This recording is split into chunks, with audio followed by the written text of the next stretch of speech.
Astro TV அனுஷ்யநேயர்களுக்கு வணக்கம். உங்கள் ஜோதிடர் முருகேசன் பேசுகிறேன்.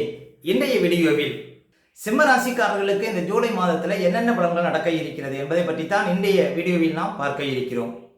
தமிழுக்கு பராப வருடம் ஆடி மாதம் 17ஆம் தேதி முதல் ஆடி மாதம் 15ஆம் தேதி வரை, ஆங்கில தேதிக்கு ஜூலை 1ஆம் தேதி முதல் 31ஆம் தேதி வரை. சிம்ம ராசிக்காரர்களுக்கு இந்த ஜூலை மாத கிரக நிலவரங்களை பார்த்தோமானால், ராசிக்குள்ள சுக்கிரன் கேது, 7ஆம் இடத்துல ராகு, 8ஆம் இடத்துல சனி, 10ஆம் இடத்துல செவ்வாய், 11ஆம் இடத்துல சூரியன், புதன், 12ஆம் இடத்துல குரு சஞ்சரிக்கிறார்கள்.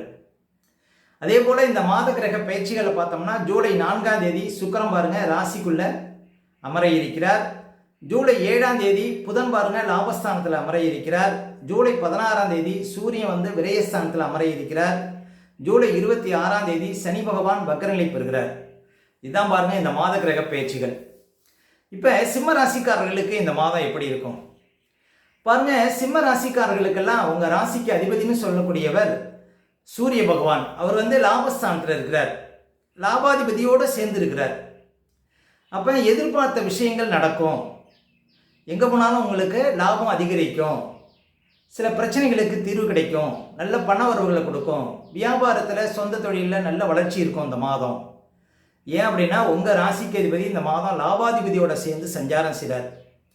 அப்போ ஜூலை 16ஆம் தேதி வரையும் எதிர்பார்த்த விஷயங்கள் நடக்கும், இழுபறியாக இருந்த காரியங்கள் நடக்கும், வெளியூர் வெளிநாடு சார்ந்த விஷயத்தில் முன்னேற்றம் கொடுக்கும், இதெல்லாம் சொல்ல முடியும். அதே போல் ஜூலை 16 தேதிக்கு அப்புறம் உங்கள் ராசிக்கு அதிபதி விரயஸ்தானத்தில் குருவோட சேர்ந்து அமர இருக்கிறார். ஜூலை 16 தேதிக்கு அப்புறம் பாருங்க உங்கள் ராசிக்கு அதிபதி குருவோட சேர்ந்து சஞ்சாரம் செய்வதனால உங்களுக்கு பணப்புழக்கம் அதிகரிக்கும். ஜூலை 16 தேதிக்கு அப்புறம் ஒரு மாதத்துக்கு உங்களுக்கு பணப்புழக்கம் பாருங்க அதிகரிக்கும், எதிர்பாராத பணவரவு கொடுக்கும். வெளியூர் வெளிநாட்டில் இருக்கிறவங்களுக்கு பாருங்க பணவரவில் திருப்தி கிடைக்கும். ஒரு சிலருக்கு சொந்த நாட்டை விட்டு வெளிநாட்டில் இருக்கிறவங்களுக்கு திடீர்னு லாட்டரியில் பரிசு விடுவதற்கான வாய்ப்புகள்லாம் கொடுக்குங்க சிம்ம ராசிக்காரர்களுக்கு ஜூலை 16 தேதிக்கு அப்புறம். அப்போ பாருங்க உங்கள் ராசிக்கு அதிபதி விரயஸ்தானத்தில் இருந்தாலும் யோகாதிபதி குருவோட சேர்ந்து சஞ்சாரம் செய்வதனால உங்களுக்கு நல்ல பணவரவுகள், உயர்ந்த அந்தஸ்து, சென்னிடமெல்லாம் உங்களுக்கு சிறப்பு, இதெல்லாம் கிடைக்கும் அப்படின்னு சொல்லலாம் ஜூலை 16 தேதிக்கு அப்புறம். மேலும் சிம்ம ராசிக்காரர்கள் இந்த மாதம் ஒரு சில விஷயத்தில் ரொம்ப கவனமாக இருக்கணும். ஏன் அப்படின்னா சிம்ம ராசிக்காரர்களுக்கு 3க்கும் 10க்கும் அதிபதியான சுக்கிரன் கேதுவை நோக்கி பயணிக்கிறார்.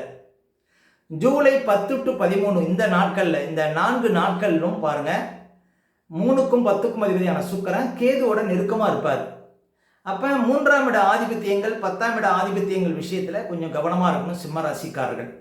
3ஆம் இட ஆதிபத்தியம் அப்படின்னா கணவன் மனைவிக்குள்ளே விட்டு கொடுத்து போகணும். சிம்ம ராசி ஆண்கள் பெண்கள் விஷயத்துலையும், சிம்ம ராசி பெண்கள் ஆண்கள் விஷயத்துலையும் கவனமாக இருக்கணும் ஜூலை 10 to 13 இந்த நாட்களில். அதே போல் வாகன விஷயத்துலையும் விழிப்பாக இருக்கணும். அதே போல் சிம்மராசி பெண்கள் இந்த ஜூலை 10 to 13 இந்த நாட்களில் ஆபரணம் பாருங்கள் உங்களுக்கு காணாமல் போகிறதுக்கு வாய்ப்பு இருக்குது, கவனமாக இருக்கணும். விலை உயர்ந்த செல்போன்கள், வீட்டில் ஆபரணங்கள், இது விஷயத்தெல்லாம் கவனமாக இருக்கணும். தகவல் தொடர்பு துறையில் இருக்கக்கூடியவங்க ரொம்ப கவனமாக இருக்கணும். கண்ணில் பிரச்சனை, காது வலி, இது போன்ற சில பிரச்சனைகள் வருவதற்கு வாய்ப்பு இருக்குது.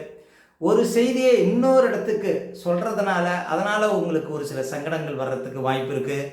அதே போல் உங்கள் வீட்டில் வேலையாட்கள் இருக்கிறாங்க அப்படின்னா வேலையாட்களால் ஒரு சில சங்கடங்கள் வருவதற்கு வாய்ப்பு இருக்குது இந்த ஜூலை 10 to 13 இந்த நாட்களில். அப்போ இந்த நாட்களில் எந்த ஒரு புது முயற்சிகளையும் தவிர்ப்பது நல்லது. ஜூலை 10 to 13 இந்த 4 நாட்களும் புது முயற்சிகள் ஆகாது அப்படின்னு சொல்லலாம். அதே போல் 10ஆம் அதிபதி கேதுவை நோக்கி பயணிக்கிறார் அப்படின்னா இந்த ஜூலை 10 to 13 இந்த நாட்களில் மேல் அதிகாரிகளை பகித்து கொள்ளக்கூடாது. உங்கள் கூட வேலை பார்க்குறவங்க விஷயத்தில் கொஞ்சம் கவனமாக இருக்கணும். அதே போல் பாருங்கள் வேலையில் அலைச்சல், உத்தியோகத்தில் தேவையற்ற இடமாற்றங்கள், அதே போல் பாருங்கள் எங்கே போனாலும் ஒரு காரியம் இழுபறியாக இருக்கிறது. புது வேலைக்கு முயற்சி செய்தால் இந்த காலகட்டத்தில் பாருங்கள் உங்களுக்கு ஏதாவது வேலைக்காக பணம் கட்டினீங்கன்னா அந்த பணம் திரும்ப கிடைக்காது. வேலைக்காக பணம் கட்டுற விஷயத்தில் கவனமாக இருக்கணும். ஒரு வெளிநாடு போகிறீங்க, ஏஜென்ட்டுக்காக பணம் கட்டுற விஷயத்தில் இந்த ஜூலை 10 to 13 இந்த நாட்களில் கவனமாக இருக்கணும். அதே போல் குடும்பத்தில் ஏதாவது சுபகாரியங்கள் பண்ண போகிறீங்கன்னா அந்த ஜூலை 10 to 13 இந்த 4 நாட்களையும் தவிர்ப்பது நல்லது. இந்த காலகட்டத்தில் பணம் சார்ந்த விஷயத்தில் ரொம்ப விழிப்பாக இருக்கணும். சொந்த தொழிலில் வியாபாரத்தில் இருக்கக்கூடியவங்க இந்த காலகட்டத்தில் பணம் சார்ந்த விஷயத்தில் விழிப்பாக இருக்கணும். புது நபர்கள் நம்பக்கூடாது. அதே போல் உங்களுக்கு 2ஆம் அதிபதி நல்ல பலமாக இருக்கிறார் இந்த மாதம். பண வரவுக்கெல்லாம் குறைவு இருக்காது. அதே போல் சில பிரச்சனைகளுக்கெல்லாம் உங்களுக்கு தீர்வு கிடைக்கும். சிம்ம ராசிக்காரர்களுக்கு லாபாதிபதி நீண்ட காலம் பாருங்கள் லாபஸ்தானத்தில் இருக்கிறது உங்களுக்கு சில பாருங்கள் அதிர்ஷ்டங்கள் தேடி வரும் அப்படின்லாம் சொல்ல முடியும். அதே போல் 4ஆம் அதிபதி அப்படின்னு சொல்லக்கூடிய 10ல் இருந்து 4ஆம் இடத்தை பார்க்குறாரு. ஒரு வீடு கட்டுறீங்க, ஒரு இடம் வாங்குறீங்க அப்படின்னா அதெல்லாம் பாருங்கள் வெற்றியாக முடியும். ஆனால் ஒரு இடம் வாங்குறீங்க, ஒரு வீடு கட்டுறீங்க அப்படின்னா அதில் ஏதாவது வில்லங்க இருக்கா, பிரச்சனை இருக்கான்னு பார்த்து செய்யணும். அதே போல் சிம்ம ராசிக்காரர்கள் இந்த மாதம் தாய் தந்தையர் ஆரோக்கியத்தில் கவனம் செலுத்தணும். அதே போல் சொந்தக்காரர்கள் பாருங்கள் கொடுக்கல் வாங்கல் விஷயத்துலையும் கொஞ்சம் கவனமாக இருக்கணும். ஏதாவது உயர்கல்வி படிக்க போகிறீங்க அப்படின்னா இந்த ஜூலை 10 to 13 இந்த நாட்களில் உயர்கல்விக்காக அப்ளை செய்வதை தவிர்க்கலாம். அதே போல் முக்கியமாக வாகன செலவு, குடும்பத்தில் சொந்தக்காரர்களால் ஏதாவது திடீர் செலவுகள், மன நிம்மதி இல்லை அப்படிங்கிற ஒரு நிலை, இதெல்லாம் இந்த மாதம் வருவதற்கு வாய்ப்பு இருக்குது. கொஞ்சம் விழிப்பாக இருந்தால் போதும். அதே போல் கேது பகவானும் ராசிக்குள்ளே இருக்கிறார். கேது பகவான் என்னைக்கு ராசிக்குள்ளே வந்தாரோ அன்னையிலேருந்து பாருங்கள் புது கடன், புது வழக்கு, அதே போல் எங்கே போனாலும் தடை தாமதங்கள், இதுலேயே அஷ்டம சனி வேற.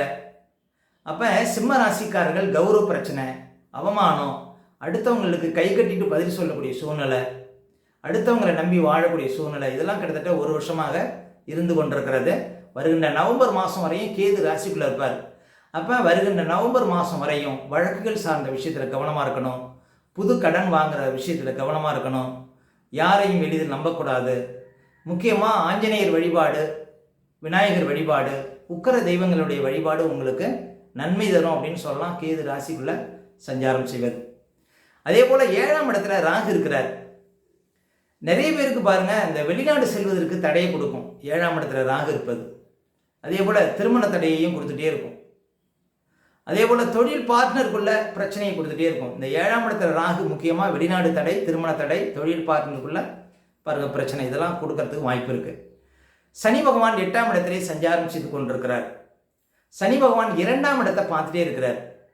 இப்போ என்ன ஒரு விஷயம்னா அந்த சனி பகவானை குரு பகவான் பார்க்கறதுனால உங்களுக்கு பெரிய கஷ்டங்கள், பெரிய சிரமங்கள் கொஞ்சம் குறையும். இந்த அஷ்டம சனியுடைய தாக்கம் கொஞ்சம் குறையும் அப்படின்னு சொல்லலாம் சிம்ம ராசிக்காரர்களுக்கு. அதே போல் குரு பகவான் விரயஸ்தானத்தில் இருக்கிறார். இன்னும் ஒரு வருஷத்துக்கு கிட்டத்தட்ட உங்களுக்கு குரு விரயத்தில் இருப்பார். குருங்கிறது மிகப்பெரிய சுபக்கிரகம். அப்போ சிம்ம ராசிக்காரர்களுக்கெல்லாம் செலவு ஸ்தானத்தில், விரயஸ்தானத்தில் சுபக்கிரகம் இருப்பதனால சுப விரயங்கள் பண்ணலாம் இந்த ஒரு வருஷத்தில். அதாவது 2026 ஜூன்லேருந்து 2027 ஜூனுக்குள்ளே வீடு கட்டணும், இடம் வாங்கணும், பிள்ளைகளுக்கு ஏதாவது சுபகாரியங்கள் பண்ணணும், பிள்ளைங்களை வெளிநாட்டில் படிக்க வைக்கணும் அப்படிங்கிறவங்களுக்கெல்லாம் அந்த ஆசைகள் பூர்த்தி ஆகும். இல்லை குழந்தை பாக்கியம் இல்லாதவங்க ஏதாவது மருத்துவமனைக்கு போய் பாருங்கள் குழந்தை உண்டாகக்கூடிய வாய்ப்புகள்லாம் கொடுக்கும். அப்போ குரு 12ஆம் இடத்துல இருப்பது உங்களுக்கு சிறப்பு அப்படின்னு சொல்லலாம். குரு கௌரவத்தையும் சொல்லும். அப்போ கௌரவத்துக்காக நம்ம ஏதாவது ஒரு செலவு செய்ய போய் மாட்டிக்கொள்ளக்கூடிய சூழ்நிலை கொடுக்கும். அதே போல் தனக்காரகன் குரு மறைவாக இருப்பதனால நம்முடைய தேவைக்கு பணம் கிடைக்காத ஒரு சூழ்நிலையும் கொடுக்கும். மற்றபடி குரு மறைவது உங்களுக்கு பெரிய சிரமம் இல்லை அப்படின்னு சொல்லலாம். மொத்தத்தில் சிம்ம ராசிக்காரர்களுக்கு இந்த மாதம் லாபாதிபதி வலுவாக இருக்கிறார். உங்கள் ராசிக்கு அதிபதியும் வலுவாக இருக்கிறார். இந்த மாதம் எதையும் வெல்ல முடியும். சில பிரச்சனைகளுக்கு தீர்வு கிடைக்கும் இந்த மாதம் சிம்ம ராசிக்காரர்களுக்கு. அடுத்து சிம்ம ராசிக்காரர்களுக்கு சந்திராஷ்டமம். இப்போ சிம்ம ராசிக்காரர்களுக்கு இந்த மாதம் எந்த தேதிகளில் சந்திராஷ்டமம் வரும் அப்படின்னு பார்த்தீங்கன்னா இந்த ஜூலை 5, 6, 7 இந்த தேதிகளில் உங்களுக்கு சந்திராஷ்டமம் இருக்கும். இந்த தேதிகளை மட்டும் கொஞ்சம் கவனமாக இருக்கணும். சந்திராஷ்டம தினங்களில் தான் நம்முடைய உடல்காரகன் மனோகாரகன் என்று சொல்லக்கூடிய சந்திரன் 8ல் மறையும் பொழுது நம்ம உடல் ரீதியாகவும் மன ரீதியாகவும் அந்த நாட்களில் பாதிப்படையும். அந்த நாட்களில் தாங்க இந்த பதட்டம், படபடப்பு, தெளிவில்லாத நிலை, மனக்குழப்பம் இதெல்லாம் கொடுக்கும். அதனால தான் சந்திராஷ்டம தினங்களில் புது முயற்சிகளை தவிர்க்கணும். அதே போல் வண்டி வாகனத்தில் செல்லும்போது பாதுகாப்பு கவசங்கள்லாம் கண்டிப்பாக அணியணுங்க. மற்றவங்கள்ட்ட பேசும்போதெல்லாம் ரொம்ப நிதானமாக பேச வேண்டிய நாள் பார்த்தீங்கன்னா இந்த சந்திராஷ்டம தினங்கள். அதனால் சந்திராஷ்டம தினங்களை அனுசரிங்கள், வாழ்க்கையில் வளம்பெறுங்கள். மேலும் சிம்ம ராசிக்காரர்களுக்கு இந்த மாதம் எந்த தேதிகளில் பண வரவு ரொம்ப சிறப்பாக இருக்கும் அப்படின்னு பார்த்தீங்கன்னா ஜூலை 1, 2, 3, 4, 5, ஜூலை 12, 13, 14, ஜூலை 17, 18, ஜூலை 21, 22, ஜூலை 29, 30, 31 இந்த தேதிகளில் நிறைய பணப்புழக்கத்தை பார்க்க முடியும் சிம்மராசிக்காரர்கள். மேலும் உங்களுடைய சுய ஜாதகத்தை நீங்கள் பார்க்கணும் அப்படின்னா திரையில் தெரியக்கூடிய நம்பருக்கு கான்டாக்ட் பண்ணுங்கள். உங்களுடைய பிள்ளைகளுக்கு புதுசாக ஜாதகம் எழுதணும் அப்படின்னாலும் இந்த நம்பருக்கு கான்டாக்ட் பண்ணுங்கள். ஓகே, இந்த வீடியோ பிடிச்சிருந்தா ஒரு லைக் கொடுங்க. உங்கள் கருத்துக்களையும் கேள்விகளையும் கமெண்ட்ஸில் பதிவிடுங்க. இன்னும் நம்ம பல வீடியோ கொடுக்க இருக்கிறோம். நம்ம சேனலை சப்ஸ்கிரைப் பண்ணுங்கள். பக்கத்தில் வர பெல் சிம்னி கிளிக் பண்ணுங்கள். நன்றி, வணக்கம்.